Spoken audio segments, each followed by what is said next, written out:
my topic is around manufacturing productivity.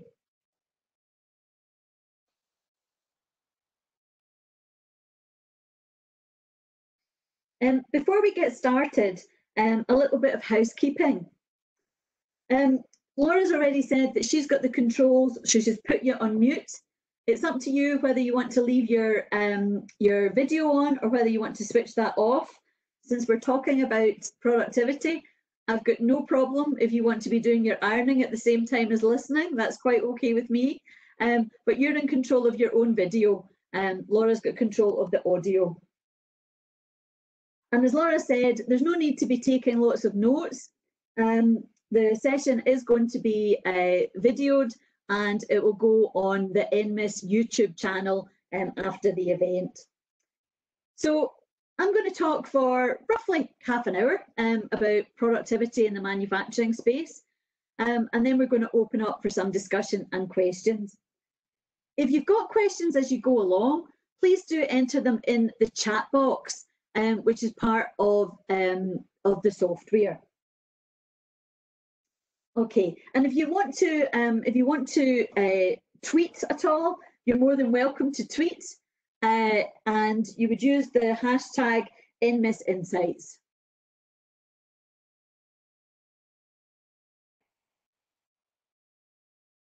Okay, so that was our bit of housekeeping. So as I say, hashtag #ENMISinsights if you want to put anything on Twitter, or if you want to just put something in the chat box. We'll get to your questions at the end. Again, I'm sure most of you are aware of ENMIS, what ENMIS is. ENMIS is our National Manufacturing Institute for Scotland, and the word is spreading. But just to kind of to fill you in on what it's all about people coming together, whether that be industry people, people involved in government, people involved in research activity, but working together to help Scotland to become the best that we can be, a leader in advanced manufacturing. So some of the things that ENMIS is committed to doing, well, it's great that one of the first goals of ENMIS is about productivity and increasing productivity and helping us to innovate more. But it is basically about helping our companies to be the best that they can be, improving skills, improving investment, and making sure we've got the right environment to do business. As I say, I'm very pleased to be involved in ENMIS. My day job, I'm a professor within University of Strathclyde, but a lot of the work I do is around helping manufacturing firms. So I'm a professor of innovation and operations management is where I'm coming from. But if you look at ENMIS, it is a group of people working together. So it is operated by the University of Strathclyde, but there's lots of other players involved in ENMIS, and some of them are mentioned here. And the other thing I should say about the ENMIS group is it's not all about just this new building that you might have seen on the news. ENMIS is about a collective of organisations and centres, specialist centres, and many of them are actually operational just now. So this slide that's up here just now kind of describes that ENMIS wrapper, if you like, and some of the core elements within it. So I'm sure you're all familiar with some of the specialist centres that have been going for a number of years. So like AFRC, the Lightweight Manufacturing Centre. So they're up and operational just now, and there's other elements that will open as time goes on. So some that are in development and some that are planned to open in 2022. So that's the basic introduction, a bit of housekeeping, what ENMIS is. So let's now go on to today's topic, which is around improving manufacturing productivity. And I've entitled it Demystifying the Current Perceptions of Productivity in Manufacturing and looking at some of our challenges. So I'm going to start by saying productivity. We hear about it quite a lot, and there's lots of sound bites out there about how in the UK our productivity is poor, that we should be doing better in terms of productivity. And for a number of years now, there's been a consistent message around that. So just sharing with you, you know, some of the kind of sound bites you might hear. Now, this is one that gets quoted quite a lot. We've got Tony Danker here, who was or is CEO of Be the Business, an organisation that was set up to help competitiveness of UK firms. But a soundbite from him, the UK has a long way to go in order to catch up with European neighbours who are able to produce in 4 days what it takes 5 to produce in the UK. Now that's quite scary. Now Tony is actually about to become the Director General of the CBI, but I'm putting this up because it is something that's quoted quite frequently. Here's another one. This time, again, a report that's quoted quite a lot from PwC, where again it's referring to how far behind the UK is. So we know, we're hearing this in the news, we're hearing this in politicians are talking about it. And if we go back to the start of the UK industrial strategy in 2016, when Theresa May first presented the industrial strategy, that was probably where we started talking about productivity in everyday language, where in policymakers, government, the news, we're hearing this constant message. So this is just a diagram that I've taken here from the UK industrial strategy, where right at the very start of that document, it laid down the 5 foundations for productivity, the things that the government really wanted to address to make us more productive. So you can see there ideas encouraging us to be innovative, come up with new technologies, new ways of doing things. It's all about people and making sure that people are engaged and that we're giving people good jobs as well. Infrastructure, making sure that we're able to do business and be as productive as we can through our road networks and our other major infrastructure. Through business environment, making sure that we've got the support there that would help us to be more productive. And also the thing that we hear about a lot these days with Boris now as our Prime Minister, talking about place and making sure that in the UK that people become more prosperous. So this is kind of the aim. We want to increase productivity, and government are very clear about that. Lots and lots of sound bites. So it's important. But I want to ask you, just pause for a second and hand on heart, how many of you confidently, if I put you on speaker just now, could tell me what productivity was all about? And how many of you would be confident that people in your organisation at different levels would say the same thing? And this is one of the things that interested me. So here's a quote actually from Andrew Haldane at the Bank of England, who said, "It's a terrible word that people really don't know what it is. That it's a bit like innovation, isn't it?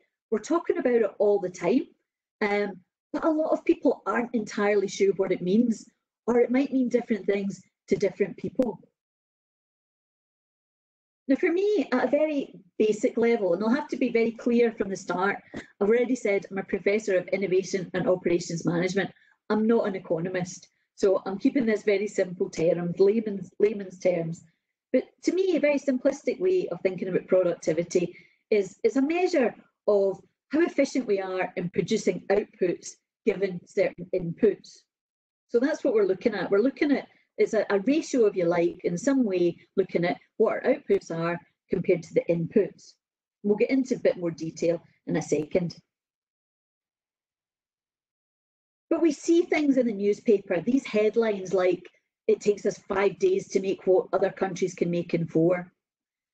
What I would say to that is, if you're reading stories like that in newspapers, pay very particular attention to what is actually being measured, because there is multiple ways of measuring productivity, as Andrew Haldane says in this quote.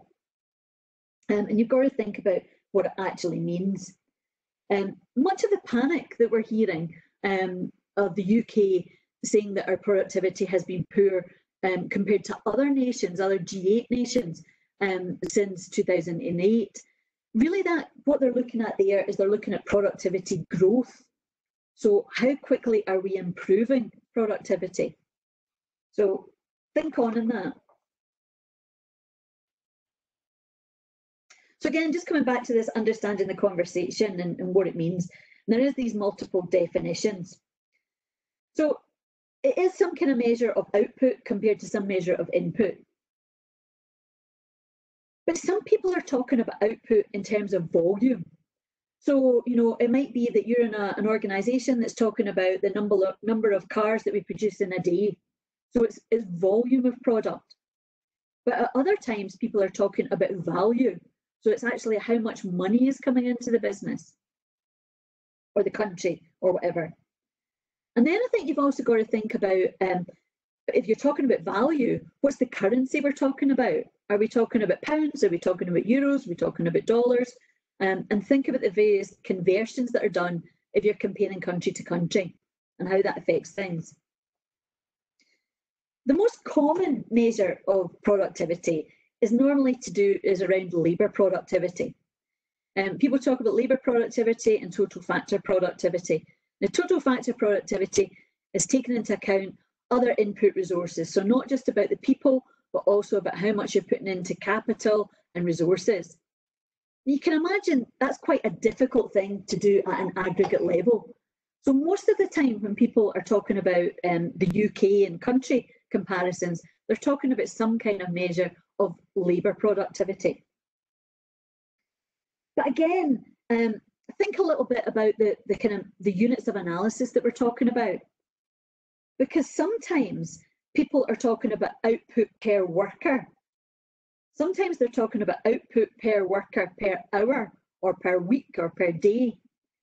So there's different ways of measuring it, and it gets very complex when you're doing these comparisons.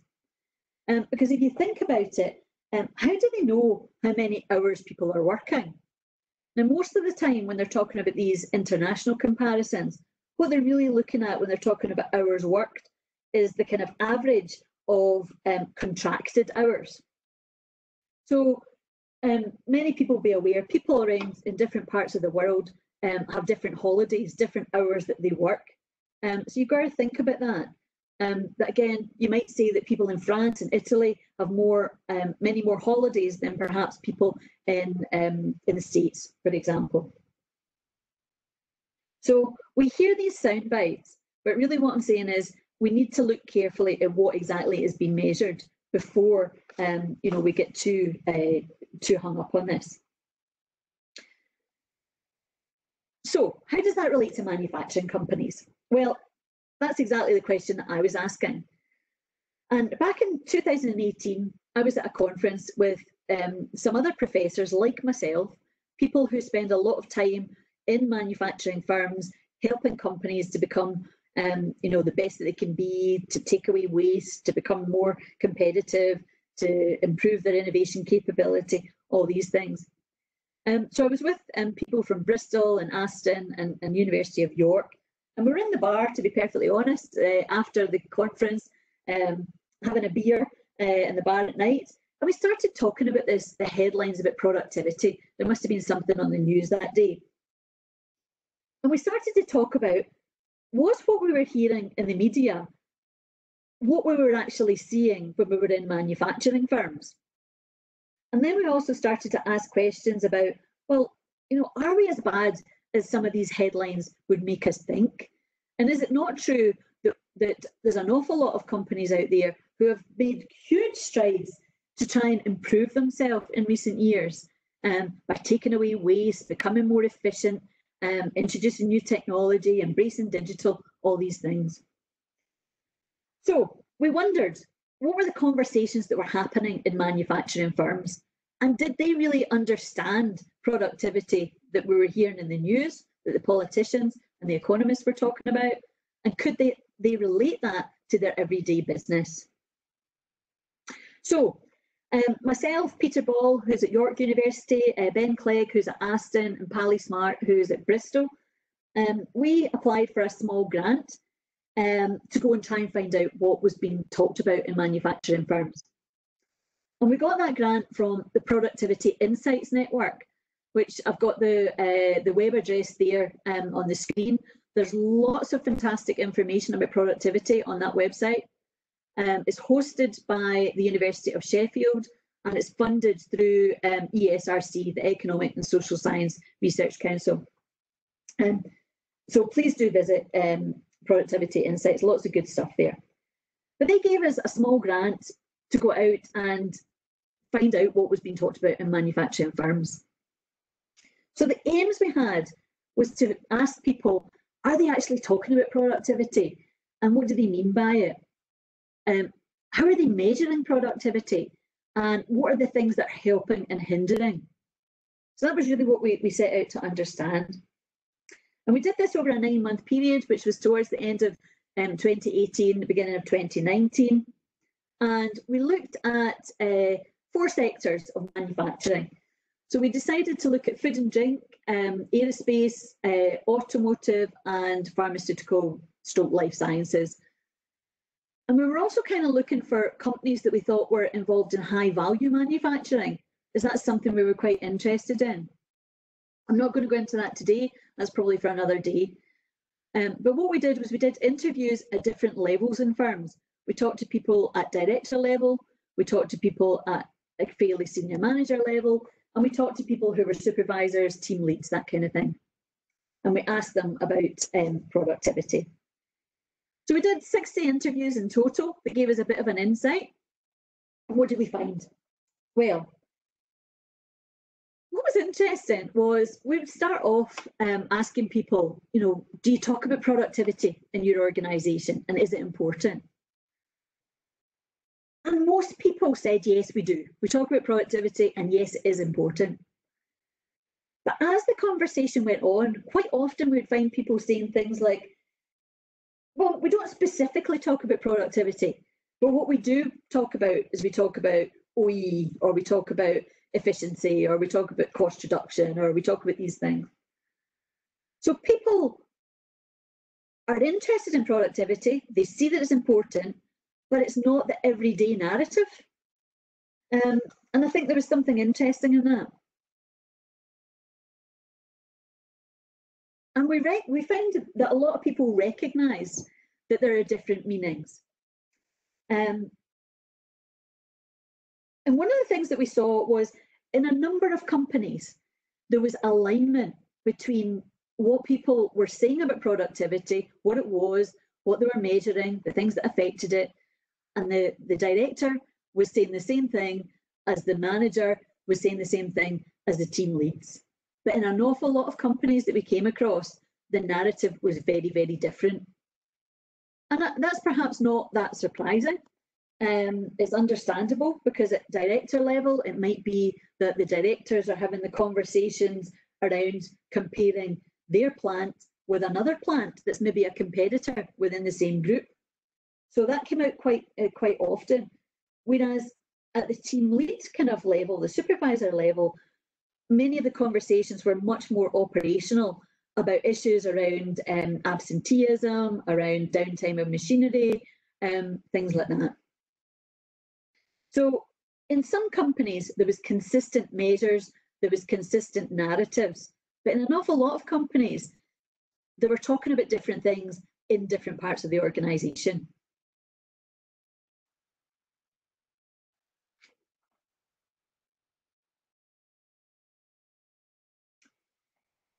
We saw 3 kind of clusters of narratives, if you like, that productivity was linked to other things.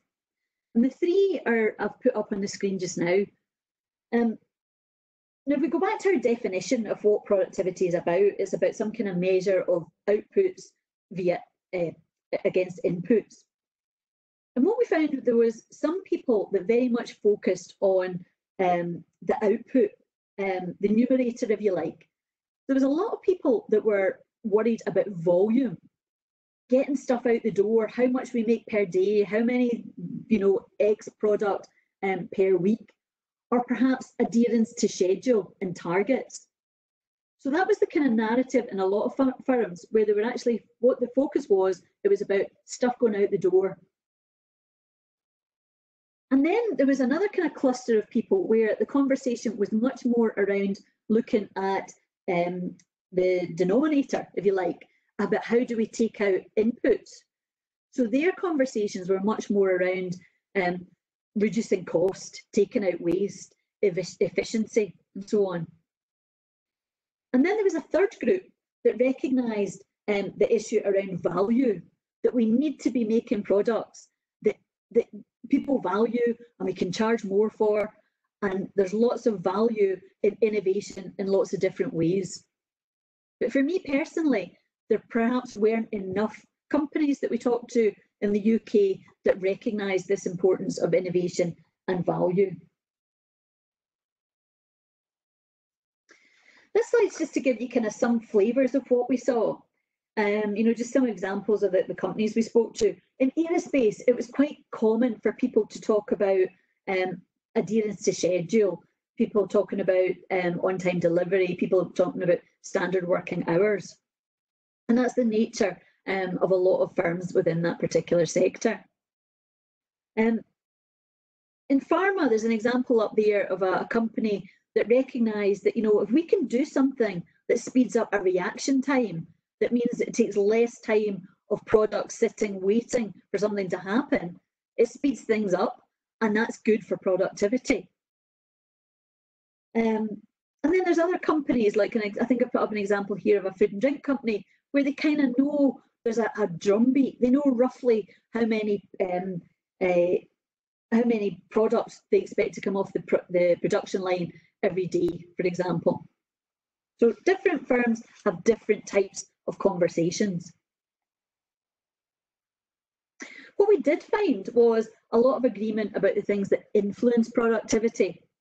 And as you would expect, the big ticket items were largely around people and technology. So a lot of the conversations was about people engagement, about reducing absenteeism, about motivation and happy workforce. And it was about making sure we're using automation where we can, and we're using technology to best advantage. But equally, there was lots of conversations around customers affecting productivity. Obviously, customers that change their mind all the time, and you know things have to be reworked and changed, slows things down. Suppliers that don't deliver on time obviously have an effect on productivity.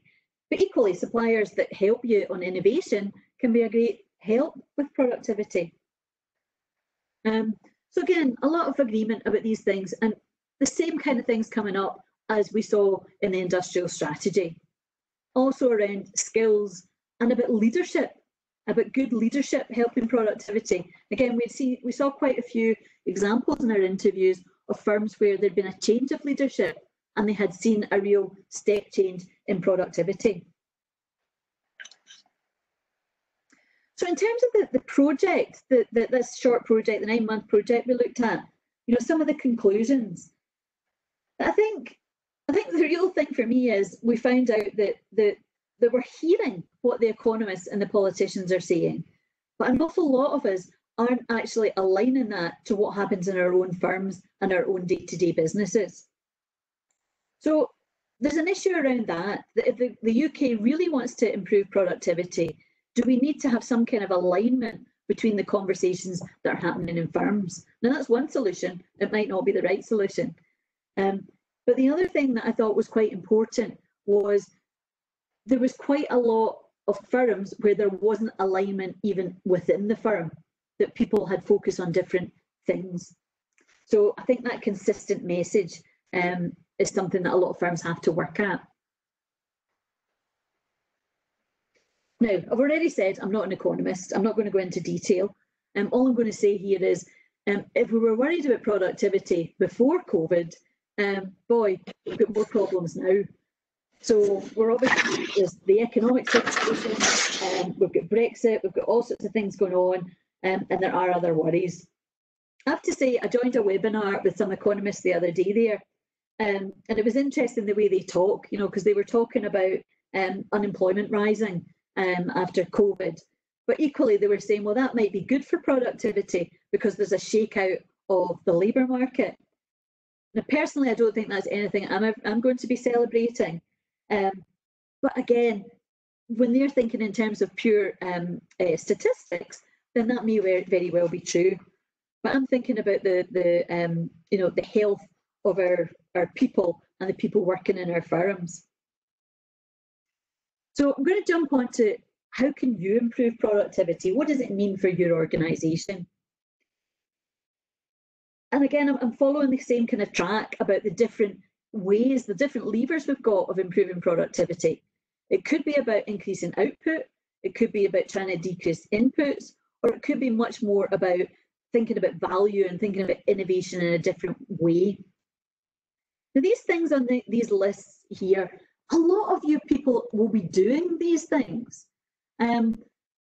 You know, we've spent an awful lot, I think, in the UK in manufacturing, really working at taking waste out of the system. And I think we're doing that very well, which also leads me to wonder about the increasing productivity growth that we're worried about. You know, if we are very lean, there's only so much you can do there. So perhaps we have to pull a different lever. And perhaps the levers we are pulling now is much more about innovation, about thinking differently, about management skills, and so on. And I would also say that if you look at this list and you think about NMIS, then there's a lot of people within the NMIS network that can help with these things. So there's the academics like myself, there's people like the Manufacturing Advisory Service, SMAS, there's people like SEED, some of these people might be on the call just now, Scottish Enterprise and so on. And again, if you look at this slide, there's lots of things that were on that industrial strategy slide about how do we improve productivity. It's about ideas, it's about innovation, it's about people, it's about empowering people, it's about infrastructure and making sure we're doing the right things. It's about the business environment and making sure we're encouraging investment and so on. And it's also about place and making sure that we've got the right things in the right places and that wealth is distributed. So I'm going to stop at this. That's about my half hour coming up. I'm going to stop and open up for discussion. I've got a couple other slides that will point you to a bit more information, some references and things. And I should say I'm very grateful to the Economic Social Research Council, ESRC, for supporting the work that we did. But for just now, I'm going to shut up and see what chat has been happening, if there's any questions. So Laura, what's been happening in the chat box? Thanks very much. Yes, we've got one question here. Are those productivity figures just for manufacturing? No, well, that's another issue. That's another big issue in terms of the UK and where we've got employment. We've obviously got a big public sector in the UK, and the figures that they're talking about, well, as I say, you've got to watch which headlines you're looking at.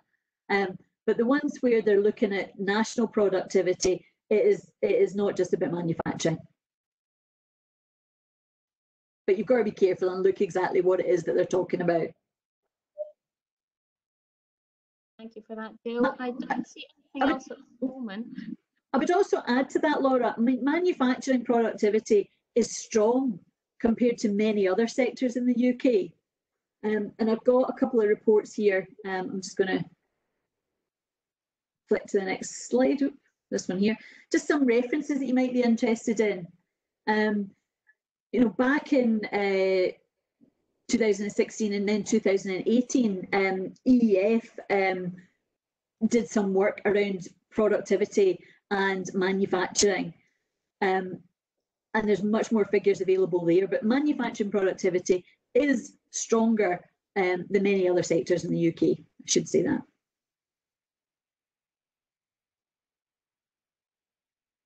Any other questions? I don't see anything at the moment. I'm just, if anyone would like their mic turned on to ask a question verbally to Jill, feel free to write it in the chat.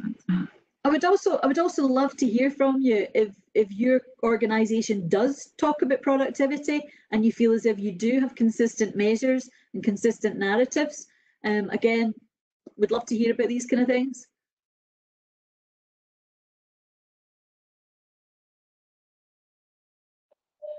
Yes, we'll leave the economist inquiries email address as well in the chat if you wish to get in touch with us via email.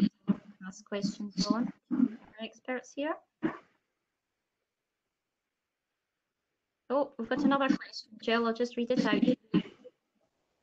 Will the shift to digital and online working help productivity in the manufacturing sector? Very good question. I think the thinking is yes. Again, I think you've got to be careful here. I mean, I'm very much somebody who says yes. I think digital is going to help us do a lot more, a lot faster. I mean, let's take us in this current situation. We're all using technology much more. Perhaps those of you who are doing your ironing while listening to this seminar might think, well, if I was in the office, I would just be doing it. I would be sitting in a meeting and only doing one thing. So I think this, I mean, obviously digital can help us, you know, with our outputs, but it can also help with inputs. And whilst I'm saying the economists say, you know, productivity can be aided by unemployment, that's not something I can applaud. As I say, I would like to see us make sure that in Scotland that we have an engaged workforce who have got good jobs that are doing satisfying things. And I think digital can help us to do that. You can imagine that if you're talking about productivity and you're talking about volume, and sometimes people do talk about volume and about output, you can imagine, you know, you can make lots and lots of low value things quickly.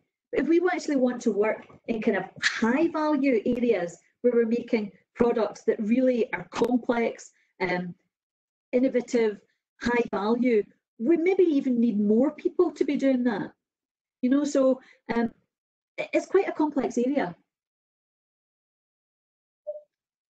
That's great, thank you, Jill. We've got another question here from Thomas. Thomas says, I'm interested to know how often productivity estimates are key to investment decisions and how good are most firms at predicting improvement. Again, I think that this is part of the problem. I'm saying I'm not an economist, but what I was hearing when I was in firms is there was quite a few firms that we met in our interviews who perhaps were being compared against sister plants. You know, so it might be part of a group, and the group is saying, shall we continue with our manufacturing in Scotland, or will we give the contract to do this particular product line to another plant in another country? And then it becomes complex because investment is also in there. Now, if there's a plant that's had a lot of investment in terms of equipment, you would expect them to be more productive. They've got the latest technologies, things aren't breaking down, that's faster and so on. So it's very difficult to say that when you're looking at two plants that you've really got like for like. And that's where some of the issues come, that sometimes once a plant gets investment and another doesn't, it perhaps does, you know, give one an advantage that's, you know, that will then lead to other issues along the way. Great, thank you, Jill. We've got Brian Butler from Accelerate Limited. He would like to have a quick chat with you. Brian, if you would like to put your mic on just now and make your comment. Hi, Brian. Yeah, can you hear me now? I can hear you now, yep. Thank you. Yeah, hi, Jill. It's interesting that. Just to put in perspective where we are, I've worked in Scotland for over 20 years, worked with many thousands of companies doing productivity improvement programs. We deliver the Academy program for Scottish Enterprise. One of the things that I think about productivity is that I don't think anybody measures it properly. Yeah. I look at the figures that you talked about, and I believe that it's the public sector massively that drags down these figures. Unbelievably, it drags them down. You know, because we don't look at. I think manufacturing is in the UK is a lot better than what we give it credit for, and yeah. I always find that academics are always the culture is to always make us look out worse than what we are, and I think that's the mentality that we've got. We're very negative rather than proactive, and there's too much short-termism in how we support companies about just about delivering products. I mean, when I'm delivering for Scottish Enterprise, it's all about short-term deliveries. It's not about the long-term cultural improvements that you start to make and then it drops off the wagon and then different institutes get together. I'd like to see this organisation come together and stop the competition between consultancies and all the support agencies that I've experienced in working throughout Scotland and the UK and the rest of the world. But particularly, I think in the UK, there's too much. There's not enough alignment of how we support organisations, and and the data we have is just not clear enough. That's just my comment. You know, it's just trying to sort of improve that. I completely agree with you. And I think the only thing I would disagree is I would perhaps blame the newspapers rather than the academics for the doom and gloom stories. Yeah, I'm being a bit tough on academics. I'm sorry about that. Yeah. But I think on everything else, I think we do need to work together, and I don't think it's as bad. I think we need to talk ourselves up a bit more. Yeah. There's loads we can do. Yeah. Just on these slides, we can get copies of these slides, can't we? After this then. Yes, Laura, is that okay? Will you send them out? Well, just to let you know, Brian, and to everybody else here today, there will be a recording of today's session, including the question and answer session. That will be available on our economist YouTube channel, so you'll be able to see the slides and obviously hear Jill through that. Okay. And if you've got any further questions, obviously, please don't hesitate to get in touch with us. Yeah, a couple of other websites I would direct you to. I mentioned before the Productivity Insights Network, and that was really set up a number of years ago so that to try and kind of bring the conversation away from just the economists. So they're very much they want us to be talking about productivity, with manufacturers and so on. So if you go to that website, there's lots of reports about regional productivity, about technology and productivity, about public funding and productivity, good stuff there. And the other one I've put up there is quite a recent one, the Propel Hub, where Strathclyde is a partner, the Fraser of Allender, and also SCARE, another centre at Strathclyde are involved in that. And again, that's economists working with people who are much more interested in the people side and about good jobs. So have a look at Propel Hub as well. That's great. Thank you, Jill. We've got one more question. This is from Stuart Black. One issue is the lack of R&D spending in Scotland. How can this be improved? Also, public sector investment in education and infrastructure is key for productivity improvement. Yep, again, I don't disagree with that. That's something that many years ago I was doing a project looking at high value in Scotland and how we could move into higher value markets. And that was something that hit me, was the kind of low R&D investment in Scotland. I mean, part of it is to do with some of the companies that we've got in Scotland, and perhaps their parent company isn't based here, which doesn't help sometimes with these kind of things. We've got a lot of smaller companies who aren't in the position, and whether it be money or whether it be time, to spend resource on research type activities. But I'm hoping that NMIS is something that's going to help with that it will. I think what the last person said was working together. I think the more that we can see what others are doing, and the more that we can share what worked for people, I think the more we get that message across about R&D being important, about skills being important, about innovation being important. That's great. Thank you, Jill. I think that's all the questions we have for today. I have left our NMIS inquiries email address if anybody wishes to get in touch that way. We'd be more than happy to speak to you.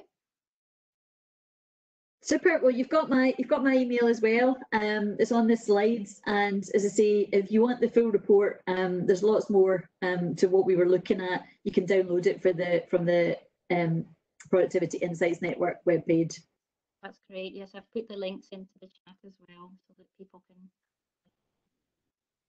Well, thank you very much, Jill. That was a very informative webinar, and thank you to everybody for joining us today. It was really great having you here and hearing about the companies that you come from today.